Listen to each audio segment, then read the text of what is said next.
नमस्कार दोस्तों, global affairs में आप सभी का स्वागत है और मैं हूं सलमान। किसी देश के अगर आपको ये मापना हो कि वो कितना जिम्मेदार है, वो कितना रिस्पॉन्सिबल है, तो आप समझ सकते हैं कि वो सिविलियंस को लेके कितना ज़्यादा संवेदनशील है, कितना ज़्यादा सेंसिटिव है। और अगर भारत और पाकिस्तान की बात करें तो ये बात और ज़्यादा महत्वपूर्ण हो जाती है। जी हाँ, मैं ये बात क्यों कर रहा हूँ, आइए इसकी पृष्ठभूमि समझते हैं, इसकी भूमिका समझते हैं। इंडिगो की दिल्ली श्रीनगर बाउंड एक फ़्लाइट को पाकिस्तान ने रिफ्यूज़ कर दिया अपना एयर स्पेस यूज़ करने से कल, जब बहुत ज़्यादा टर्बुलेंस था।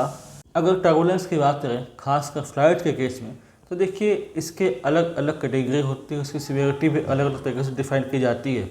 अगर हम कहीं फ्लाई कर रहे हैं और जो एयर का फ्लो है वो नॉर्मल है, तब तो फ्लाई करना आसान है। आप आसानी से फ़्लाइट को मूव कर सकते हैं और अपने डेस्टिनेशन पर बिना किसी टर्बुलेंस के, बिना किसी परेशानी के पहुंच सकती है। लेकिन यदि कभी भी टर्बुलेंस बढ़ता है तब फ्लाइट डेविएट होती है। अक्सर प्लेन ऊपर नीचे होता है, जिससे पैसेंजर्स परेशान होते हैं, पैनिक में आते हैं। 30-20 मीटर तक उनका अप डाउन होना, ऐसा संभावना जताई जाती है। और ऐसा ही एक सीवियर टर्बुलेंस कल रात हुआ, जब दिल्ली से श्रीनगर एक प्लेन जा रहा था और अमृतसर के पास इसे एक ख़राब वेदर का सामना करना पड़ा। सबसे पास था लाहौर इन पाकिस्तान। लाहौर एटीसी से रिक्वेस्ट किया गया कि आप हमें अपना एयर स्पेस यूज़ करने दें ताकि हम सेफली सेल थ्रू कर जाएं और श्रीनगर पहुंच जाएं। लेकिन इस रिक्वेस्ट को, पायलट के इस रिक्वेस्ट को एटीसी लाहौर ने तुरंत रिफ्यूज़ कर दिया और कहा कि हम आपकी कोई भी मदद नहीं कर सकते। ये बात सही है कि पोस्ट पहलगाम अटैक दोनों देशों के बीच कंडीशंस अच्छे नहीं हैं, कॉर्डियल नहीं हैं। और पहलगाम अटैक के बाद होस्ट ऑफ स्टेट्स में ये भी इंक्लूडेड था कि दोनों देशों ने अपने अपने एयर स्पेस एक दूसरे के लिए बंद करके रखे हुए हैं, इंडिया ने भी और पाकिस्तान ने भी। लेकिन अगर हम ध्यान दें तो ये एक सिविलियन एयरक्राफ्ट था। यहाँ पर 220 से ज़्यादा सिविलियंस बैठे थे, उन्हें श्रीनगर पहुँचना था, सेफली वो जाना चाहते थे।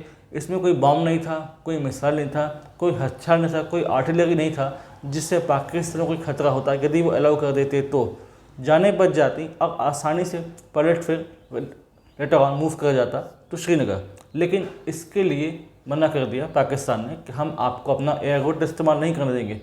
फिर anyhow in bad weather रहना पड़ा पायलट को इंडियन एयर स्पेस में, और फिर एनी हाउ उसने फ्लाई किया और श्रीनगर तक प्लेन पहुंचा। बहुत ज़्यादा नुकसान पहुंचा है प्लेन के नोज़ को, वो लगभग टूटकर चकनाचूर हो गया है, आप फोटोज़ में देखेंगे। इससे ग्लोबली नेटिजन्स और जितने भी सिविलियंस और जितने भी इंटेलेक्चुअल्स हैं, उन्होंने क्रिटिसाइज़ किया है पाकिस्तान को कि ऐसी कंडीशन में भी आप एक सिविलियन एयरक्राफ्ट को क्यों नहीं अलाउ करते कि वो फ्लाई करे आपके एयर स्पेस के थ्रू और आसानी से अपने गंतव्य स्थान तक पहुंच जाए। क्या कोई कन्वेंशन है इस रिगार्ड में? तो जी हाँ, यूएन कन्वेंशन है, शिकागो कन्वेंशन है 1944 का। ये डील करता है विद इंटरनेशनल सिविल एविएशन। इसके रूल्स में साफ साफ लिखा है, यदि कोई सिविल एविएशन की बात है, कोई सिविल एयरक्राफ्ट है और उससे अगर ज़रूरत है आपके एयरस्पेस यूज़ करने की, तो आपको चाहिए कि ऑन एमरजेंसी बेसिस आप उसे अलाउ करने यूज़ करना, ताकि वो आसानी से फ्लाई कर जाए और उसमें जो बैठे पैसेंजर्स हैं उन्हें कोई खतरा ना हो। जो टर्बुलेंस था वो बहुत सीवियर था, लोग काफ़ी डर गए थे, दे वर स्क्रीमिंग, दे वर क्राइंग। उनका ये कहना था कि it was like near death experience, क्योंकि टर्बुलेंस बहुत ज़्यादा था, प्लेन ऊपर नीचे हो रहा था, लोगों को बहुत डर लग रहा था। इसमें एक टीएमसी का डेलीगेशन भी फ्लाई कर रहा था, जिसमें डायरेक्ट ओब्रायन भी थे। तो इससे ये पता चलता है कि जो sense of responsibility, sense of seriousness होनी चाहिए, वो पाकिस्तान में है नहीं। कहा यह जा रहा है कि इसके पीछे पॉलिटिकल कारण है। पाकिस्तान ने पॉलिटिकली मोटिवेटेड होकर ये फैसला लिया, इसलिए ये अलाउ नहीं किया कि फ़्लाइट वहाँ पर लैंड करती या उसके थ्रू मूव करके आगे श्रीनगर पहुँचती। पॉलिटिक्स अपनी जगह है और सिविलियंस की ज़िंदगी अपनी जगह। यदि कुछ समय के लिए पाकिस्तान पॉलिटिक्स को कोने में रख कर ये सोचता कि सिविलियंस की ज़िंदगी बचाना है, तो शायद पाकिस्तान को एप्रिसिएशन मिलता कि इन वाइल्ड लाइफ सिचुएशन भी उन्होंने ह्यूमैनिटेरियन स्टेप को दिखाया, वह उसको साथ दिया और ऑन ह्यूमैनिटेरियन ग्राउंड फ़्लाइट्स को अलाउ किया कि वो फ्लाई करें थ्रू पाकिस्तानी एयर स्पेस और आगे श्रीनगर पहुँच जाए। लेकिन यहीं पर पाकिस्तान फिर चूक गया। और एक ऐसा अपना रूप दिखाया जो कहते हैं कि एक इररिस्पॉन्सिबल नेशन ही कर सकता है। बहुत बार ऐसा हुआ है कि दोनों के एयर स्पेस बंद किए गए हों, फिर चाहे कारगिल वार हो, बालाकोट एयर स्ट्राइक हो, पहलगाम अटैक हो। लेकिन इसका मतलब ये नहीं होता कि आप सिविलियन एयरक्राफ्ट के साथ भी वैसे ही बर्ताव करो जो मिलिट्री एयरक्राफ्ट का आप करते हो। पाकिस्तान ने हाल ही के एस्केलेशन में मुंह की खाई है, वो हारा है, उसके 12 एयरवेज तबाह हो गए हैं और उन्होंने अपने चीफ ऑफ एयर स्टाफ को फील्ड मार्शल बना दिया है as a reward of this defeat. लेकिन पाकिस्तान अभी भी नहीं चेत रहा है। उसकी क्या गलतियां हैं, इंटरनेशनली उसके क्या ऑब्लिगेशंस हैं। अगर आप एक जिम्मेदार राष्ट्र बनना चाहते हैं या खुद को पोर्ट्रे करना चाहते हैं तो कुछ बेसिक मिनिमम एथिकल स्टैंडर्ड्स होते हैं, उसे फॉलो कीजिए, उसके थ्रू फैसले लीजिए। पॉलिटिक्स अपनी जगह है, एनिमिटी अपनी जगह है, वो चलती रहेगी, उसे खूब चलाइए, लेकिन कुछ समय के लिए उसे आप ताक पर रहकर ह्यूमैनिटेरियन ग्राउंड पर ऐसा फैसला ले सकते थे। क्या भारत के पास कुछ है करने के लिए? तो हाँ है। इंटरनेशनली हम सिविल एविएशन ऑर्गेनाइजेशन में ये मामला उठा सकते हैं कि पाकिस्तान ने इररिस्पॉन्सिबल नेशन का काम किया है by not opening its air space for civilian aircraft. 220 यात्री, 2 पायलट, सीवियर वेदर। यहाँ पर यदि पाकिस्तानी एयर रूट खुल जाता, पाकिस्तानी एयर स्पेस खुल जाता तो प्लेन आसानी से मूव कर पाता, आसानी से श्रीनगर पहुँच जाता।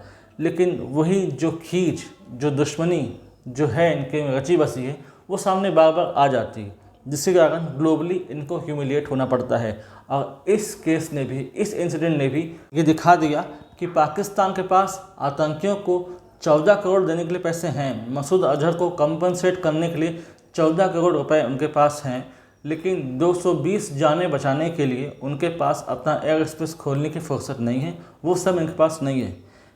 आपको एनिमिटी ही दिखाना है और फिर आप ये एक्सपेक्ट करते हैं कि भारतीय दवाइयाँ आपको मिले, भारत से आपको दूसरी सहायता मिले, पानी आपको मिले, बराबर एक्सपोर्ट इंपोर्ट हो, ट्रेड हो, कश्मीर मसले पर आपको बात करना है और होस्ट ऑफ इशूज़ में आप इंगेज होना चाहते हैं।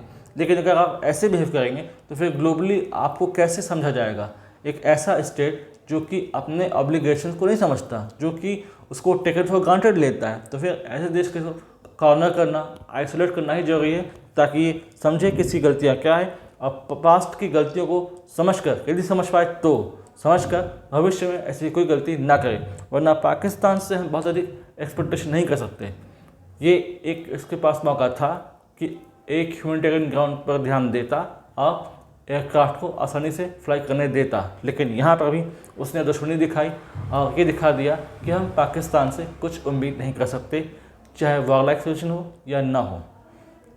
होपफुली प्लेन तो लैंड कर गया और सभी पैसेंजर्स सेफ हैं। अब director general of civil aviation इसकी प्रोब कर रहा है, जांच कर रहा है क्या क्या स्टेप्स पायलट ने लिए, क्या वहाँ पर वेदर था और इंडियन ATC और पाकिस्तानी ATC के बीच क्या कोऑर्डिनेशन रहा, इस पर भी चर्चा हो गई, इस पर भी जाँचें होंगी। तो अलग अलग स्टेप लिए जाएंगे, लेकिन फिर पाकिस्तान ने एक मौका खो दिया है और बता दिया है कि अपने नेबरहुड में किस तरह बदनाम है। Thanks for watching. इस संबंध में अगर कोई इन्फॉर्मेशन आती है तो मैं आप लोगों के लिए एक सेपरेट वीडियो बना दूंगा। Do like, share, subscribe the video and widely export this video for the knowledge of people. यदि आप हमसे जुड़ना चाहते हैं तो आप इंस्टाग्राम, टेलीग्राम के थ्रू जुड़ सकते हैं। इसका लिंक डिस्क्रिप्शन में है, आप जाइए और उसे ज्वाइन कीजिए और इस न्यूज़ को प्रोपेगेट कीजिए ताकि लोग समझ पाएँ पाकिस्तान का असली चेहरा क्या है। Thanks for watching. जय हिंद, जय भारत।